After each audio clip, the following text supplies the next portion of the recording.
A la luz de las asombrosas victorias electorales republicanas, los demócratas deben reconsiderar su estrategia.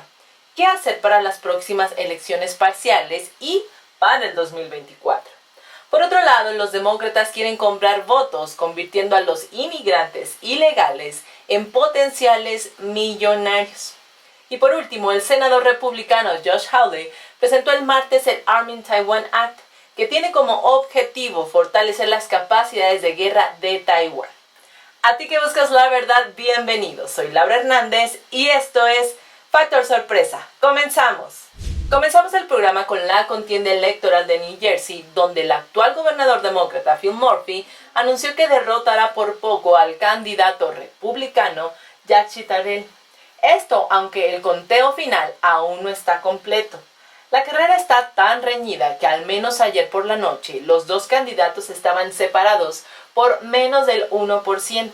Y bueno, recordemos que en las elecciones para gobernador del 2017, Murphy ganó por solo 2 dígitos. Por su parte, Jack Ciattarelli aún no ha admitido la derrota, ya que el conteo aún está abierto y el margen entre los dos es mínimo.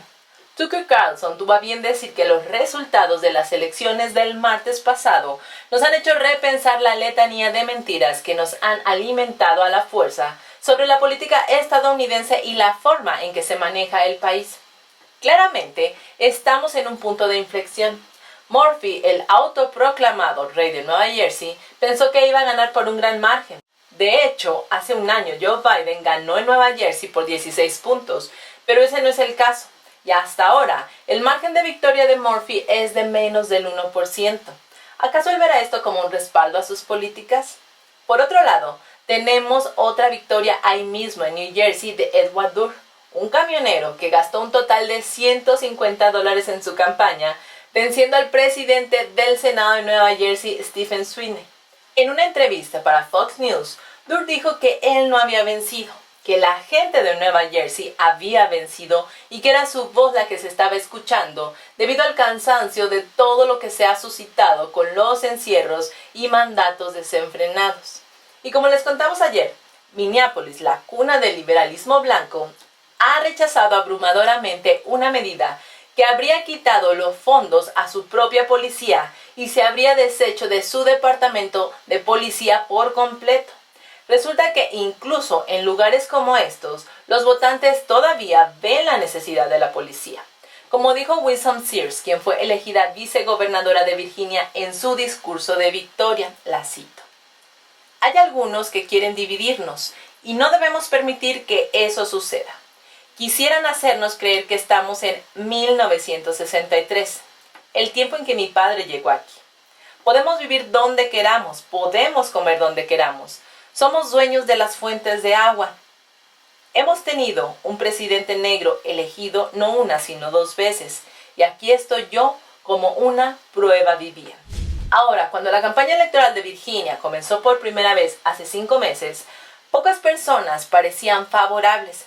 Virginia era un estado azul profundo, pero después de 12 años, la opinión de base ha cambiado por completo. La victoria de Glenn Youngkin del 50,7% al 48,6% produjo un cambio importante en el panorama político de Virginia.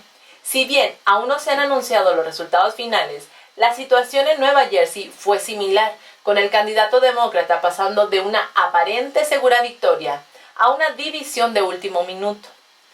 Los deslumbrantes resultados electorales en Virginia y los tremendos hechos en Nueva Jersey no dejan lugar a dudas de que los votantes rechazan rotundamente lo que está sucediendo en Estados Unidos desde que la administración Biden asumió el cargo y han generado un gran deseo de detener la locura socialista demócrata de una vez por todas.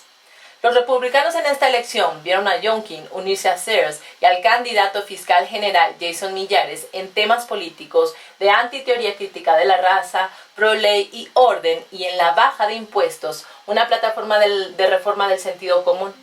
Esto pone fin al régimen demócrata de partido único y su fallido status quo.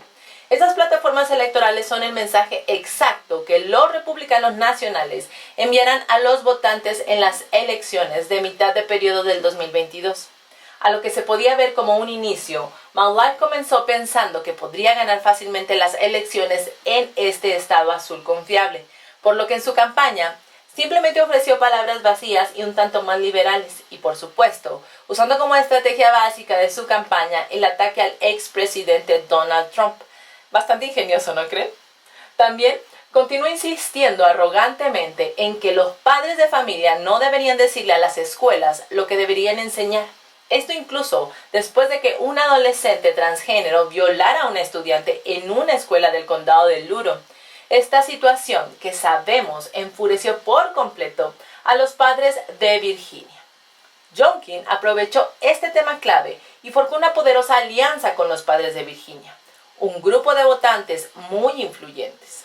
Y es que con un año de una administración demócrata que impulsó fuertemente las políticas socialistas que desafiaban el sentido común, los cierres de escuelas, el mandato de las mascarillas, la charla del Dr. Fauci, la colusión entre los demócratas y los sindicatos de maestros, la teoría crítica de la raza y las reglas de los baños transgéneros, finalmente y afortunadamente llevaron a la victoria de Youngkin. Inmovilizada por las fuerzas radicales de izquierda de Estados Unidos hasta el final, la administración Biden ha logrado crear una crisis fronteriza, una crisis delictiva, una crisis inflacionaria, una crisis de Afganistán y una crisis de la cadena de suministro, dividiendo aún más a Estados Unidos en casi todos los temas. La victoria de Glenn Youngkin demuestra que los temores de los demócratas moderados, como los senadores Joe Manchin y Kristen Sinema, estaban bien fundados.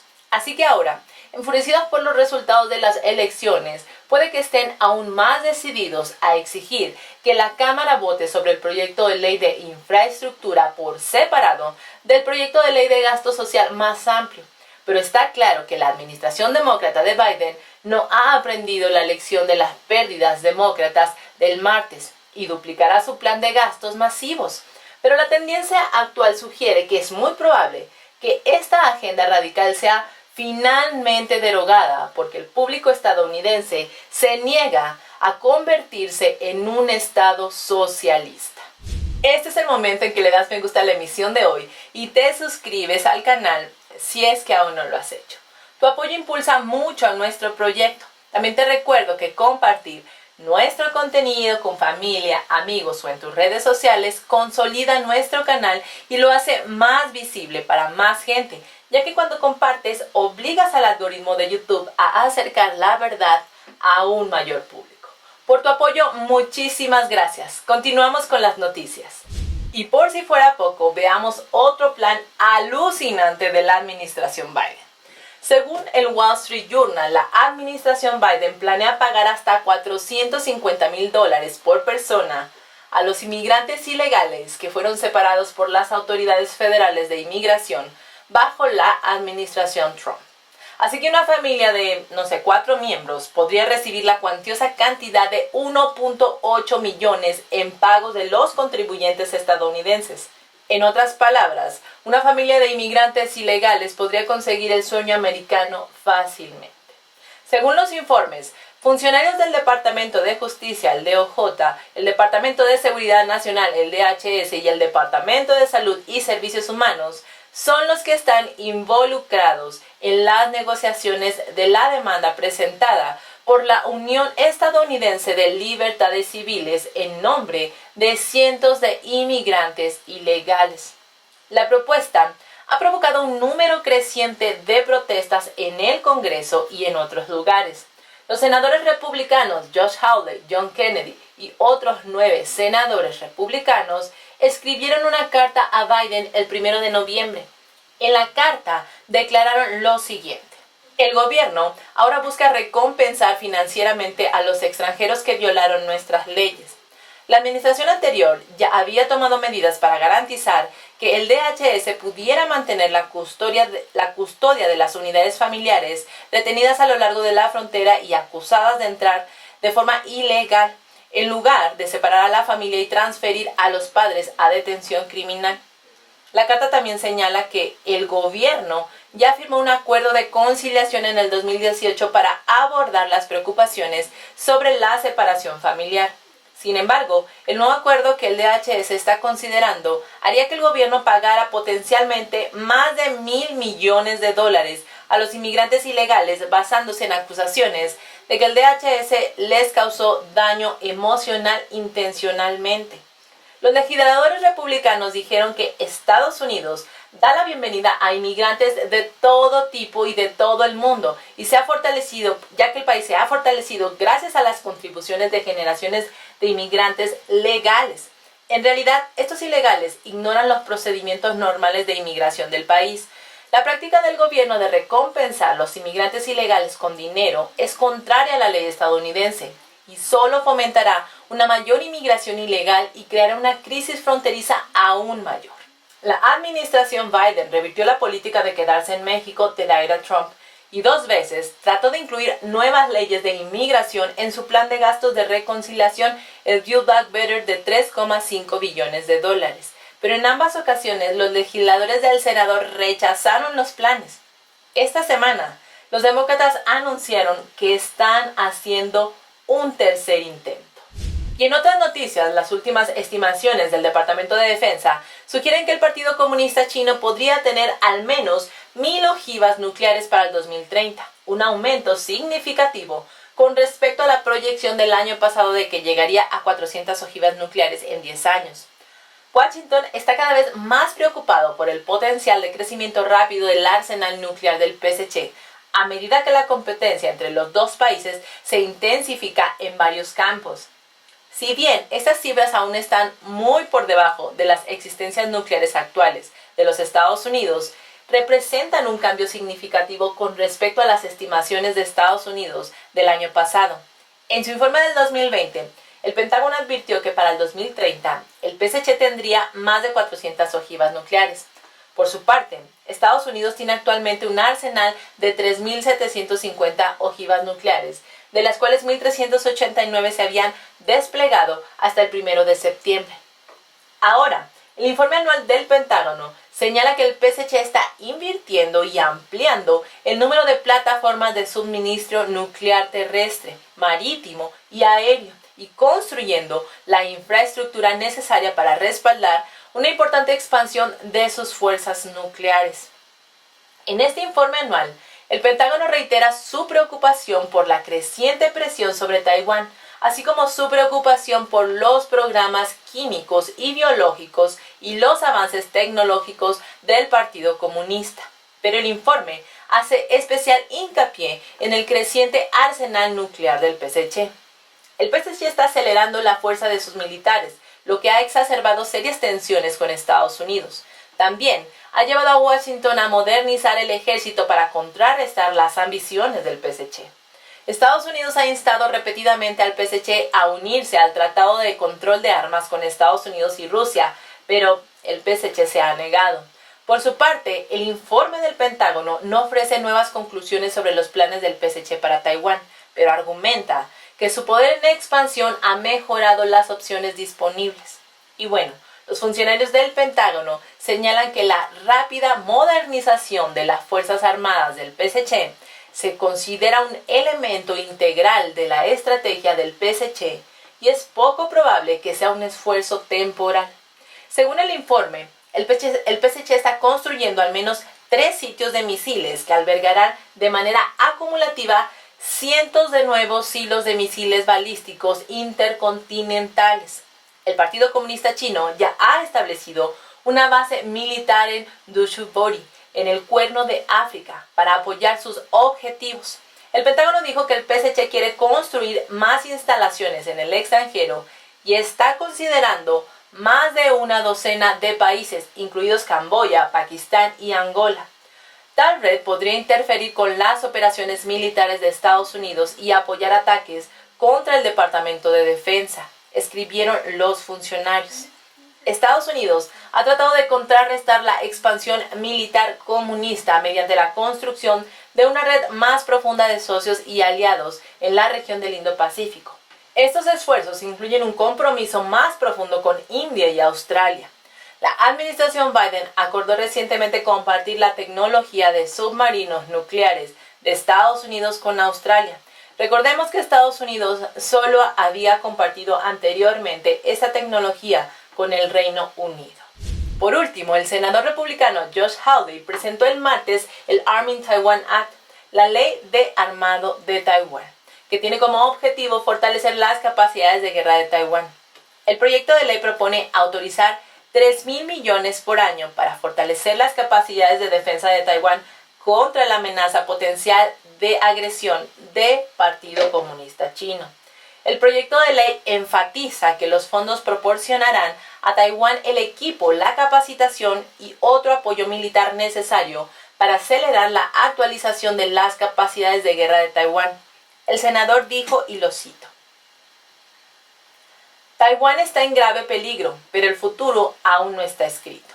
La Arming Taiwan Act garantizará que Taiwán tenga las defensas asimétricas que necesita para disuadir una invasión china, siempre que Taiwán esté preparado para tomar las difíciles decisiones necesarias para defenderse en los difíciles años venideros, añadió. Debemos hacer todo lo que esté a nuestro alcance para ayudar a Taiwán a fortalecer urgentemente sus defensas. Las acciones recientes de China han demostrado al mundo algo, y es que Beijing no se detendrá ante nada en su búsqueda por dominar el Indo-Pacífico y luego el mundo. No debemos dejar que tengan éxito.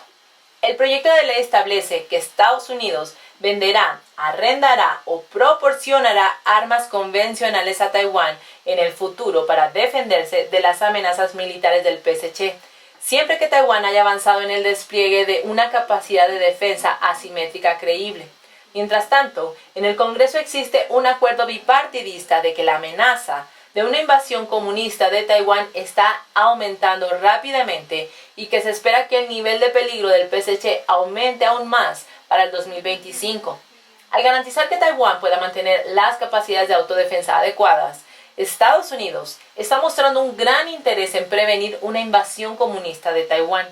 El proyecto de ley presentado por Hawley nuevamente refleja el creciente consenso en el Congreso sobre Taiwán y la necesidad de un mayor apoyo de Estados Unidos. En los últimos meses, mientras las amenazas del PSC a Taiwán se han intensificado, demócratas y republicanos han pedido que Estados Unidos reconsidere su política de larga data de ambigüedad estratégica sobre Taiwán. Por su parte, el presidente Biden dejó en claro en un programa de televisión de la CNN la semana pasada que Estados Unidos protegería a Taiwán si fuera atacado por el PSC. La Ley de Relaciones con Taiwán, aprobada por el Congreso en 1979, establece que Estados Unidos proporcionará a Taiwán armas para mantener una capacidad de autodefensa adecuada, pero la ley no especifica si tomaría una acción militar directa para defender a Taiwán. El proyecto de ley presentado por Hawley nuevamente refleja el creciente consenso en el Congreso sobre Taiwán y la necesidad de un mayor apoyo de Estados Unidos. En los últimos meses, mientras la amenaza del PSC a Taiwán se ha intensificado, demócratas y republicanos han pedido que Estados Unidos reconsidere su política de larga data de ambigüedad estratégica sobre Taiwán. Por su parte, el presidente Biden dejó en claro en un programa de televisión de CNN que Estados Unidos protegería a Taiwán si fuese atacado por el PSC. La Ley de Relaciones con Taiwán, aprobada por el Congreso en 1979, establece que Estados Unidos proporcionará a Taiwán armas para mantener una capacidad de autodefensa adecuada, pero la ley no especifica si tomaría una acción militar directa para defender a Taiwán. Por lo tanto, la declaración de Biden ha provocado especulaciones sobre si Estados Unidos cambiará su política. Y bueno, con esta nota llegamos al final de la emisión de hoy. Muchísimas gracias por llegar hasta aquí con nosotros. Recuerda sumarte a nuestra sala de chat en Telegram y seguirnos por YouMaker, la plataforma libre de censura. Te vamos a dejar los links en la cajita de descripciones a la par del link de donaciones. Por tu tiempo y por tu atención, muchísimas gracias. Recuerda, sigamos en búsqueda de la verdad. Hasta la próxima.